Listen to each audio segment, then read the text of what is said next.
안녕하십니까, 하경민입니다. 서학개미는 미국 주식에 투자하는 개인 투자자를 우리가 흔히 일컫는 말인데요.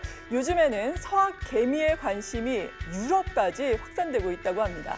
그래서 오늘은 특별히 독일 메츨러자산운용의 CIO 레이너마테스 박사 모시고 도움 말씀 들어보는 시간 마련을 했습니다. What a pleasure. Thank you for joining us. It's for me a pleasure.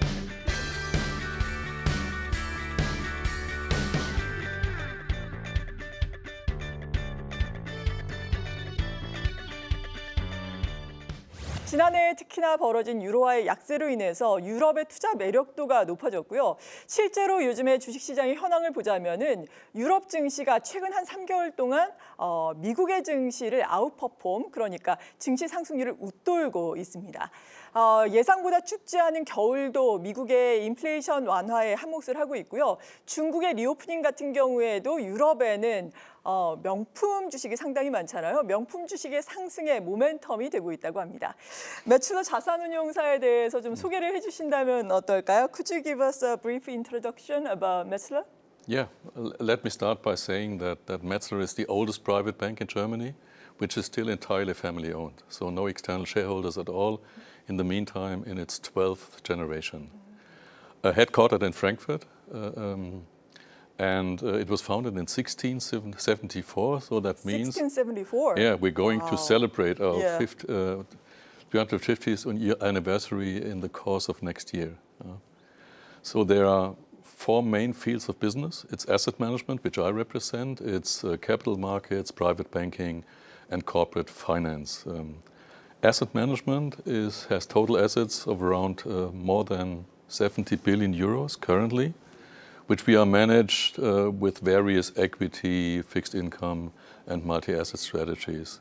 Important for us is ESG, sustainability integration, and our clients include pension funds, insurance companies, sovereign wealth fund, churches, foundations, and so on. The bulk of the clients came from Europe, but we have also clients elsewhere, especially in Japan, where we have an office in Tokyo for 20 years now. So I hope it was brief enough. Yes, very impressive. 네, 1674년도에 설립이 된 회사라고 하니까 우리나라에도 이런 자산운용사가 앞으로는 계속해서 늘어났으면 하는 바람입니다. 정말 역사와 전통을 자랑하는 독일의 자산운용사의 대표를 오늘 특별히 모셨는데 2022년 한 해를 우리가 되돌아보자면은 인플레이션 그리고 이에 따른 금리 인상의 한 해다라고 생각을 해볼 수 있을 것 같습니다. 미국도 그렇고 유럽도 마찬가지인데 2022 will be remembered as a year of high inflation. Could you share with us the pressure of inflation in Europe? Yes, the inflation rates we have seen last year were largely unexpected, at least in this dimension. As you know, we had double-digit rate in Europe as well as in the United States. And this occurred last, in my memory, more than 40 years ago. And asked for the reasons for such a development, many would say, yeah, it's a combination of COVID pandemic on the one hand and the Ukraine war on the other hand, with the resulting implications for supply chains and the high energy prices. I would say this is a little bit too superficial. It has deeper causes. And in my view, this is the largely unrestrained monetary fiscal policy in Europe since the outbreak of the global financial crisis. So what are the prospects for the short to medium term? I think we have seen the peak in last autumn. And we can expect that inflation will come down at the latest at the beginning of the second quarter due to base effects, you know, declining energy prices. But I'm not so sure, I'm a little bit skeptical if the ECB target rate of 2% can be reached again in the course of next year. That's what markets are currently expecting. So I'm not so optimistic. I think inflation is a little bit more sticky. We will see second round effects, wage acceleration maybe. So at the end of the day, I expect for this year a CPI of on average 5% and next year 3% or gradually below 3%. 그러니까 상당히 비현실적인 지난 한 해를 보냈다라고 평가를 해주셨어요. 비현실적이었다라는 단어가 와닿는데 인플레이션 피크 같은 경우에는 가을에 쳤지만 올해도 상당히 불안한 상황이다라고 언급을 해주셨는데 연준은 미국의 연준 올해 고금리 상황을 계속해서 유지할 것으로 지금 보여지고 있고 방금 전에 ECB의 상황도 말씀을 해주셨는데 ECB의 긴축은 언제까지 그렇다면 지속될 것으로 보시고 계신지 궁금하거든요. How do you forecast the duration of ECB's tightening? Well, the ECB has raised interest rates in the course of last year by about 2.5 percentage points already. Also, the Fed is rather restrictive with a Fed funds rate of 4.5%. So what we have seen so far is a real extraordinary interest rate shock for the markets. And if you take into consideration that several central banks last year worldwide have raised interest rates in large steps, thus further amplifying the dampening effect on the economy. So what will happen in the short to medium term? I think the Fed, to begin with, America first, is to be expected to end its rate hiking cycle very soon. So I can imagine that maybe we go to 5% Fed funds rate. That's the market expectations, but I'm not so sure if they really go to 5%. With regard to the ECB, that was your question. Yes. I guess we have another 1 percentage point rate increase in the course of the first half of the year, and then the ECB rates will remain stable over the rest of the year, while the Fed will gradually becoming more expansionary, meaning gradually reducing interest rates. 네, 미국의 상황에 대해서 설명을 해주시면서 유럽 같은 경우에는 1%포인트 향후에 기준금리 인상 가능성이 상반기 정도까지는 있을 것이다. 그 이후에는 좀 그 정도를 유지할 것이다라고 언급을 해주셨는데 문제는 또 경기 침체입니다. 유럽도 지금 역성장을 하고 있는 물론 국가마다 차이가 있겠지만 나라들이 상당히 많고 그런데 이런 가운데서도 유럽의 12월 제조업 PMI를 보자면은 3개월 연속 지금 상승을 했단 말이죠. 그래서 경기가 정말로 바닥을 친 건지 이 부분에 대해서도 여쭤보고 싶거든요. The new challenge is recession. So do you share a sense of optimism? Well, to some extent, Yeah. yes. We have seen recently some economic data which points in that direction. Yes. If we look at the PMIs in December, that was better than expected. If we look at industrial production in Europe, which is also very stable. So it shows in some way the resiliency of the European industry. On the other hand, we also have indicators that point into the opposite direction, for example, the declining retail sales. So at the end of the day, I think a mild recession in Europe is inevitable. If a mild recession will turn into a severe one depends largely on the further course of the ECB. So if the ECB is to hike rates very fast at the beginning of this year, then this might be the straw that hits or that breaks the camel's back. So I think the ECB should not overdo it. My recommendation would be, first of all, to see what the previous rate hikes have the impacts for the previous rate hikes, and then to decide how to proceed. 네, 근데 물가와 금리 상승 배경에는 또 에너지 가격의 상승이 있습니다. 천연가스 가격 같은 경우에는 그래도 또 우크라이나, 러시아의 이 전쟁 이전의 가격까지 지금 좀 내려온 상황인데 그래도 또 리오프닝 수요가 있으니까 앞으로 국제 유가라든지 이런 부분은 또 올라갈 수 있겠다 이렇게 또 예상을 하고 있는 상황이거든요. The rise in energy price has contributed to inflation. So what is your take on crude oil price? Well, I'm rather bullish on the oil price. Bullish? Bullish because we have a global shortage of supply. So we think that the oil price will trading range bound between $775 to $100 per barrel. The reason is I think the supply from Russia will shrink year after year due to the international sanctions. I don't think that the OPEC is willing to compensate for that. And also the storage capacities are at not all-time low, but are relatively low. So the supply side is rather limited. On the other hand, if you look at the demand side, we see a pickup in growth in the course of the second half of the year.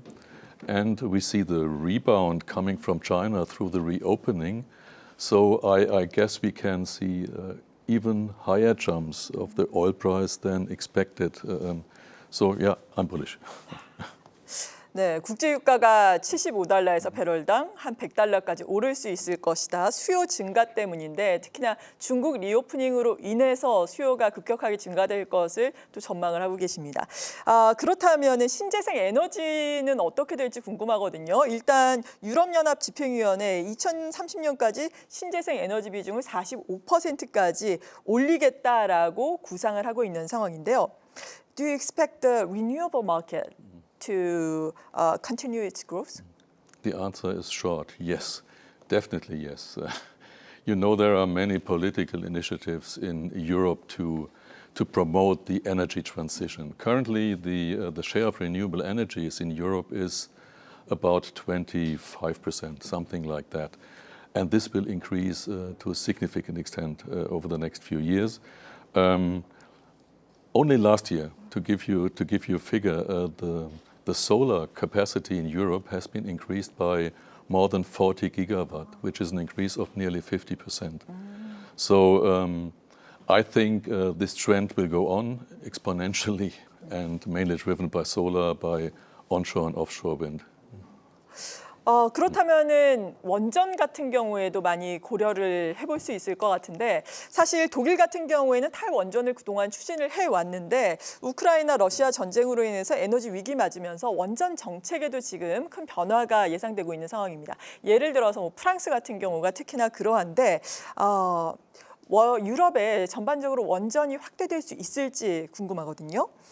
Do you expect other European countries to increase the nuclear option? It seems so. That has a long history. Maybe you know that the Germans have decided in 2011, after the Fukushima accident, under the then Merkel government, to phase out of the nuclear energy production. And over the years, we have shut down nearly all our power plants, but only 3 were still existing. And the plan was to shut them off at the end of last year. But as the Ukraine war broke out, there was a heated debate in Germany if it is a smart idea to shut down 3 nuclear power plants, which amount for about 70% of the electricity production in Germany, if it would be a smart idea to shut them down in a context where we have energy shortages in Europe. There was also a big discussion within the German government. Maybe you know we have 3 coalition partners in the government, and the Green Party, especially, who emerged out of the anti-nuclear movement in the early 80s last century, they of course didn't want to extend the lifetime of the nuclear power plants, so they opposed against it. On the other hand, there were the Liberal Democrats, and they take the opposite view. They say we should extend the lifetime of those 3 nuclear power plants for the time being limitless. So they could not come to an agreement. So at the end of the day, Chancellor Scholz decided to extend the lifetime, but only until mid of April this year, just to come over the winter. Yeah. But I give you a guarantee that if we approach April, the debate will be flame up again. With regard to other European countries, there were 2, I think the Netherlands and Belgium, who had also decided to opt out of the nuclear energy. They reversed their decision, amid the Ukraine war. Other countries in the EU are going to increase their capacities. Poland, for example, who doesn't have a single power plant yet, has decided to build up a total of 6 by 2040 and so on. So I think on a net basis, there will be more nuclear power in the European Union in the future. 네, 원전 정책에도 원전이 좀 유럽 전반적으로 확대될 수 있을 것이다. 이런 의견을 주셨습니다. 이런 상황에서 유럽판 IRA라고 불리는 탄소 국경 조정제도 CBAM에 또 관심이 쏠리고 있는 상황입니다. 유럽이 미국의 IRA 법안에 반기를 들면서 자국 산업의 보호 조치를 또 취하게 된 건데 유럽의 우리나라 같은 경우에도 뭐 철강, 알루미늄, 비료, 시멘트 이런 부분을 수출하는데도 직접적인 영향이 있을 것 같거든요. 이 부분이 어떤 의미를 갖는지 궁금합니다. Following US's IRA, the European version is called CBAM. So how do you think about CBAM will impact offshore producers? Well, it's a little bit complicated to answer that question. First of all, what is CBAM? Yeah, what is it? CBAM is an instrument to implement the Fit for 55 program of the European Union. This means that the European Union has committed itself to reduce carbon emissions by at least 55% compared to 1990 levels by the end of 2030. And to this end, European producers are forced to buy carbon certificates in the framework of the European emission trading system. By doing so, their products will be more expensive in the future. And the CBAM is trying to set up a level playing field for the European producers on the one hand and their global peers on the other hand. How does it work? The European importers have to buy CBAM certificates to make up for the difference of the carbon costs in the European Union and in the respective partner countries. So if the carbon price in one country is lower than in the European Union, then the difference has to be compensated for by buying those certificates. So it's rather an attempt to produce a level playing field for everybody. Without CBAM, what would be the consequence? The European producer would relocate their production into other countries with lower environmental standards. But Korea is a exporting country, right? And Korea export steel, aluminum, and other material. So what do you think about impact to the Korean market? Yeah. It's also not easy to answer. Maybe a few general remarks on that. As you know, the CBAM only is focusing on 6 sectors, which are rather energy consumptive. This is steel, you mentioned, it's aluminium, it's fertilizer, cement, electricity and hydrogen. So it's not applied to end products where the Korean industry normally is very strong, for example, cars or electronic devices. So I think the only sector which might be affected, but I'm not an expert on Korea, might be the steel and iron sector. So one have to ask, do the Korean iron steel industry is really exporting a significant amount to the European Union? If that is the case, that does not mean necessarily that the share of Korea will shrink. It depends which substitutions effect will be induced. So I'm not sure if, for example, the German importers will then import more steel from your competitors. That might be China, that might be India or Turkey. This will only be the case if the standards, the environmental standards in Korea would be lower than in those countries, and I do not expect that this is the case. So at the end of the day, maybe it could be advantages for Korea. 그리고 이 IRA 법으로 인해서 자동차에 대해서 방금 전에도 언급을 해주셨는데 우리나라 자동차 기업이 지금 상당히 타격을 받고 있거든요. 유럽 같은 경우에는 어떤지 궁금합니다. IRA is making real many uncomfortable, especially for Korean automobile companies, right? So what is the stance of the EU auto manufacturers? Yeah, it's also a headache for the European car makers, I think especially for the German ones. What is IRA saying? Yes, we get subsidies to American car buyers if they buy electric vehicles or hydrogen-fueled cars, if the majority of the value is created in the US. And that's normally not the case for most of the foreign auto sales.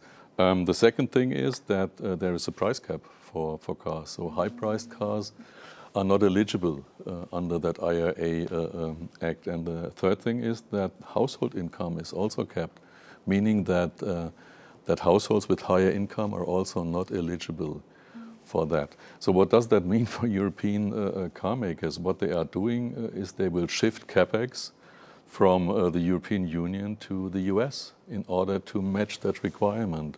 That means they create jobs in the US and not in the European Union. So that's really a problem. And on top of that, we have a special problem with the German car makers because normally, or the bulk of the car sales of German car makers in the US are premium cars, high-end cars. And we have that price cap. And the second thing is that most of the American buyers of German cars are those who have household incomes which are above that cap for. So at the end of the day, it's a nightmare, I think, for the German producers. They will produce more and more in the United States. I think that will be the consequence. 우리가 생각하더라도 유럽의 자동차 생각하면은 굉장히 비싼 자동차들 많잖아요. 이런 자동차들이 상당히 타격을 받을 것 같습니다. 그래서 미국에서 생산을 좀 늘려야 할 것 같은데 그렇다면 조금 더 구체적으로 자동차 기업들은 어떻게 대응을 하고 있는지 궁금하거든요. How are they coping with the situation? Yeah, as I said, they have production plants locally in the US for a longer time. But what they are doing now is to shift more and more capex to the US, as I mentioned earlier. So they will increase their capacities in the US to become eligible maybe in the future under the IRA Act. 그리고 앞서서 중국과 관련해서도 잠깐 도움 말씀을 주셨는데 중국이 리오프닝을 시작하게 됩니다. 그렇게 된다면은 중국의 관광객들 사실 뭐 전 세계에 다 나가고 있지만 유럽 같은 경우에는 관광지가 많잖아요. 그에 따라서 유럽 경기에 좀 도움이 될 수 있을지 궁금하거든요. China is finally opening up. So do you think increase of tourism from China will help economic of European countries? Yeah, China was decoupled 3 years from the international economy with all the impacts for the growth in China, but also for the growth in the global economy. And now the reopening was rather unexpected, that they lift really all restrictions at one time. What will that bring? First of all, I think more chaos than progress, because I do not think that the Chinese economy and the Chinese healthcare system is prepared for hundreds of millions of infections at a short time, at the same time. But beginning from second quarter, third quarter, then of course travel activity will resume with a vengeance. Yes. This is good for China on the one hand, because we have the stimulus through the picking up in activity, but this is also good for Europe, for example, because we can export again more goods to China, and the Chinese tourists are generating income in Europe. So it's good, yeah. And I think the Chinese opening up will give global growth also a stimulus. So yeah. 네, 보복 여행 수요도 중국에서 또 일 수 있기 때문에 이 부분은 상당히 경기에 긍정적인 영향을 미칠 것이다라고 말씀을 해주셨는데 사실 유로화도 달러 대비해서 상당히 강세를 요즘에 보이고 있지만 예전에는 또 약세였잖아요. 이러한 부분도 또 여행객들에게 도움이 되지 않을까 싶은데 유로화의 방향에 대해서 궁금하거든요. Euro is rebounding against the dollars. What do you think about it? Well, it has rebounded a lot Yes. recently. I think one of the main reasons were the shrinking of the energy prices. Further ahead, I would say there's not much more, a little bit more potential for appreciating the euro. One reason is that we see the pickup in growth at the beginning of maybe the second half of the year, and the second thing is that the interest rate differential between the US and Europe will shrink to some extent, because I mentioned earlier, I expect that the Fed is adopting a more moderate stance in the course of the second half, and the ECB maybe will not. So the interest rate differential will shrink, and that might give the euro a further push. So my forecast would be that at the end of the day, we trade in a range between 1.8 to 1.15 dollar per euro. 참 여러 가지 변수가 2023년에도 우리를 기다리고 있는 것 같은데 그렇다면 유럽 증시는 올해 어떻게 전망을 하고 계신지 궁금하거든요. Equity market have been really volatile Yes. in 2022. So how do you forecast the European equities in 2023? If we look at the valuation currently, we have to say that the valuations lie well below the long-term average. So this is a kind of risk buffer to the European stock market. On the other hand, as I mentioned earlier, I see at least a mild recession in Europe, and that could lead to further reductions of profit expectations for the company. Not to a significant extent, but nevertheless that could exert some negative influence in the next few weeks or few months on the stock market.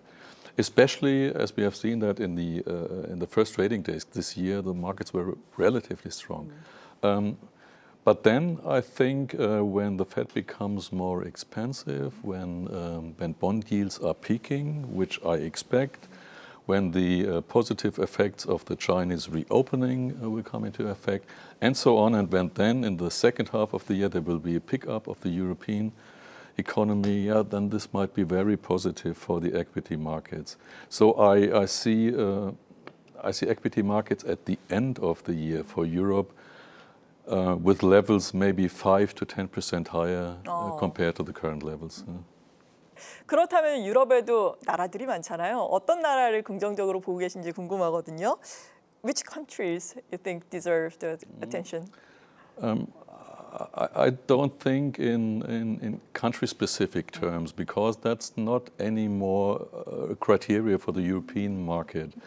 Other factors are relevant there, but if you want me to talk about a country, then maybe Germany has the most benefit from the development in the next few quarters, because Germany's exposure to China, for example, is rather high. So maybe the German companies will benefit a little bit more than others.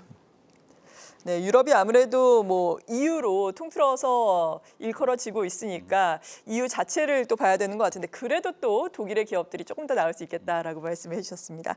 그렇다면은 2023년에는 어떤 자산이 또 매력적인지 궁금하거든요. Which asset do you think do you see as attractive for 2023? First of all, after the annus horribilis last year, where both big assets, equities and bonds, tumbled by double-digit rates, I have never seen in my career. I think this year would be a more optimistic year for the capital markets. That's the first remark. Second is I would look at all segments of the bond market. So interest rates are back, and so bond markets are rather attractive. And as we expect bond yields to peak in the course of the next few months, then bond markets are really an attractive asset class to invest in. If you look at Europe, for example, I would recommend to invest in European corporate bonds, investment grade, maybe at the shorter end, because the yield curve is rather flat. So this would be a rather risk-free, not risk-free, but a low-risk investment. And if you had the expectation that the euro will rebound a little bit more, that could be also for foreign investors a good investment. So bonds on the one hand.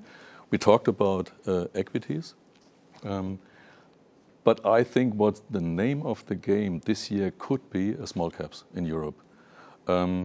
If we look at the relative valuation of small caps to large caps, this has deteriorated last year to a significant extent. And this is a pattern we have seen repeatedly over the last few decades, that the relative valuation or the relative performance of small caps is strongly correlated to the economic cycle.